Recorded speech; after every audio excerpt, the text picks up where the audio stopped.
ताऊ के लग गई तो जान से मार डालेंगे, जो ध्यान रखिए विद्वानों।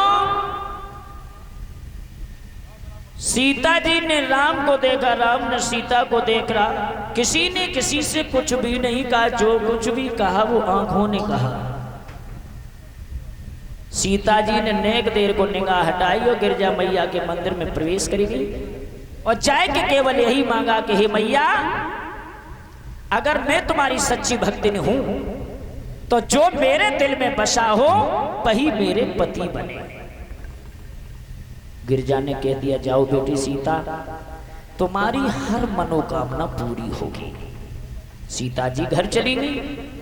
राम लक्ष्मण पुष्प लेकर के गुरुदेव के पास चले गए और वहां जाके तीनों ने संध्या बंधन किया, अपने अपने इष्ट देव का ध्यान किया है और रात्रि वही बिताई। जब सुबह हुआ तो स्नान ध्यान से निवृत्त होने के बाद सुबह की बेला में अपने अपने इष्ट देवों का ध्यान करने के बाद में तीनों वहां से चले हैं। जनकपुरी में जाकर के जब पहुंचे हैं तो उस दिन जनकपुरी एक नव दुल्हन की तरह सजी है, बड़ी सुंदर तरीके से। साथियों, अंदर देखा है जाकर के काफी भीड़ भाड़ है और जैसे ही भगवान श्री राम ने रंगभूमि में कदम रखा और उधर से सीता जी जयमाला लेके आई 22 समय पे, ठीक 22 समय पे। उधर राम आगे बढ़े, उधर सीता जी बढ़ी। तो इधर गोस्वामी जी ने एक चौपाई लिखी। क्या लिखा?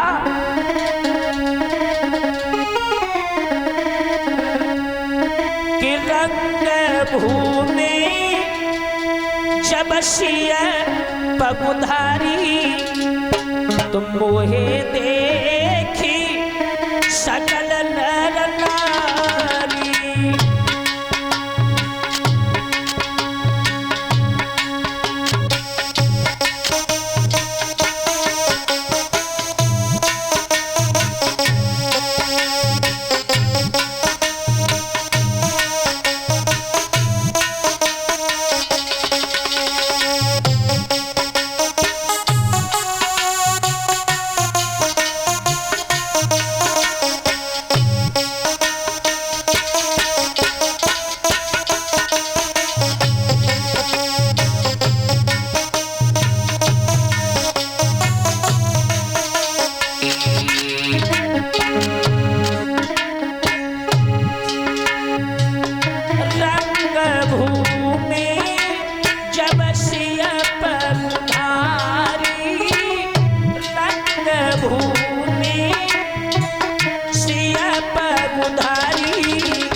रंग भूमि जब सिय पगुधारी, मोहे देख सकल नर नारी। यानी चौपाई में लिख रहे हैं कि सीता जी को देखकर स्त्रियां पुरुष सम्मोहित हो गए। मानते हैं, हम मानते हैं सीता जी को देख करके पुरुष तो मोहित हुए होंगे, पर स्त्रियां स्त्रियों को देख करके कभी मोहित नहीं होती। भैया दूसरी चौपाई में कुछ और लिखा। क्या लिखा? कि मोहे न नार, नार के रूपा, पन्नगार यही चरित अनुपा। यानी स्त्री स्त्री को देख करके कभी मोहित नहीं होती, फिर सीता जी को देख करके स्त्रियां और पुरुष मोहित क्यों हुए? चौपाई के ऊपर अगर गौर करो तो वहां पर शब्द एक है लेकिन अर्थ वहां दो है। सीता जी भी थी उस समय, सीता जी ने भी कदम रखा था, लेकिन पगुधारी की बात अगर आई तो पगुधारी भगवान श्री राम को कहा गया है। जब से भगवान श्री राम ने अपने पैरों की तले अहिल्या का उद्धार किया, तब से इनका नाम पगुधारी पड़ा। भृगुनी छाती में लात जब मारी, तब से भगवान श्री राम का नाम पगुधारी पड़ा। तो सीता जी को देख के नहीं मानेंगे, मानेंगे राम पक्ष के जितने लोग हते सीता जी को देख के मोहित हो गए हैं, क्योंकि वे कभी सुंदर नहीं थी, बहुत सुंदर रहती, लेकिन राम को देख के स्त्रियां भी और पुरुष भी सब मोहित हुए।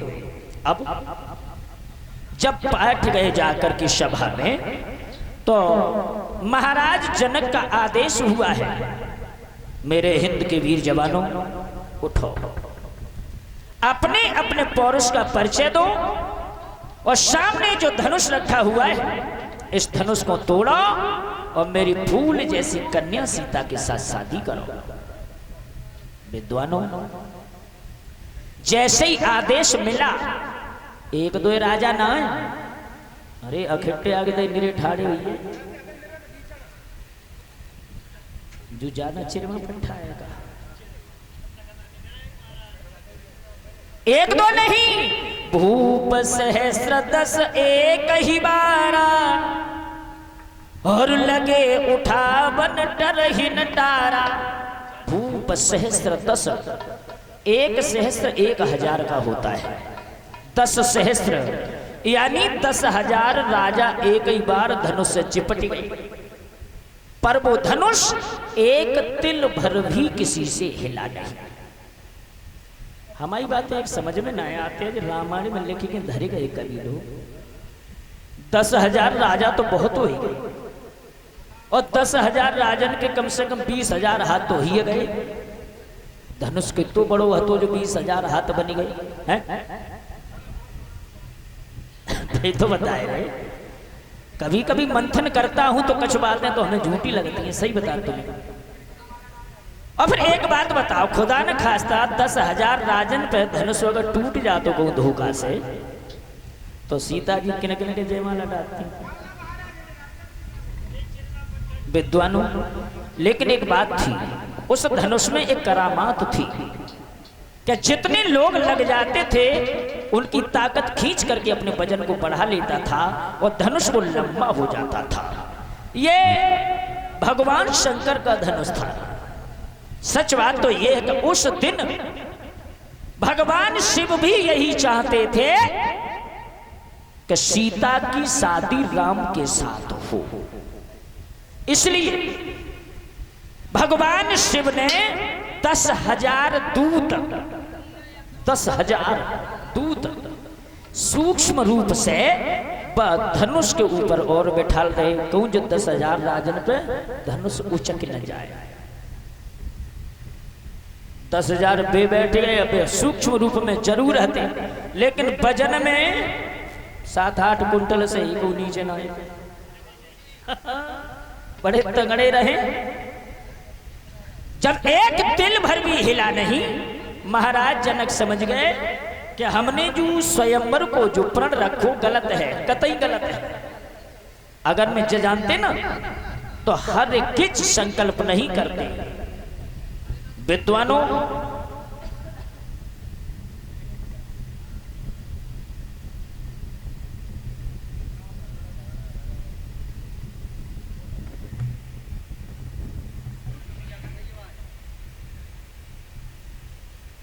यहां तक हुआ, महाराज जनक उठ के खड़े हुए और कहने लगे, अब मैंने समझ लिया कि कोई वीर बहादुर ऐसा नहीं है जो इस धनुष को तोड़ सके। अब समझ लिया इन पुरखों की,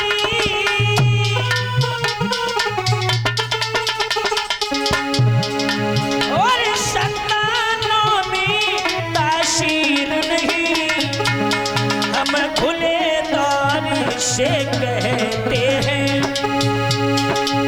और दुनिया में कोई वीर नहीं।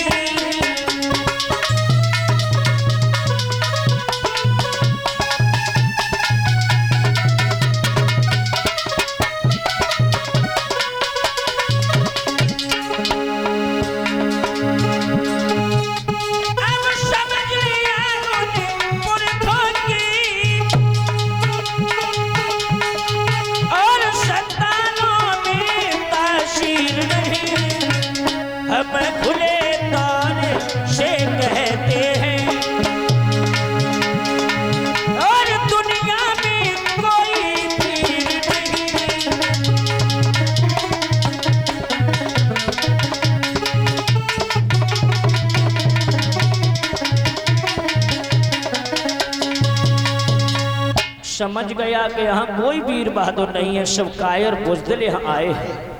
अगर मैं ये जानता तो संकल्प हरगिज नहीं करता। ये कड़वे वचन जिस समय लक्ष्मण ने सुने तो लक्ष्मण उठ करके खड़े हो गए, कहने लगे जनक क्या कह रहे हो कि यहाँ कोई वीर बहादुर नहीं है? हमारे गुरु विश्वामित्र का आदेश हो जाए, ये धनुष बहुत छोटी बात है, मैं सारे ब्रह्मांड को गेंद की तरह उछाल के रख दूंगा। विश्वामित्र कहने लगे लक्ष्मण शांत बैठो, क्रोध हर जगह काम नहीं देता है बेटा, और तुम क्रोध करियो काय कर रहे हो, तुम्हारा तो यहाँ कोई काम ही नहीं है, शांत बैठो। राम को इशारा दिया कि राम उठो, धनुष तोड़ो और जनक के संताप को दूर करो। राम जब उठे तब राम की उम्र कितनी थी? उस समय राम की उम्र 14.5 साल की हुई थी।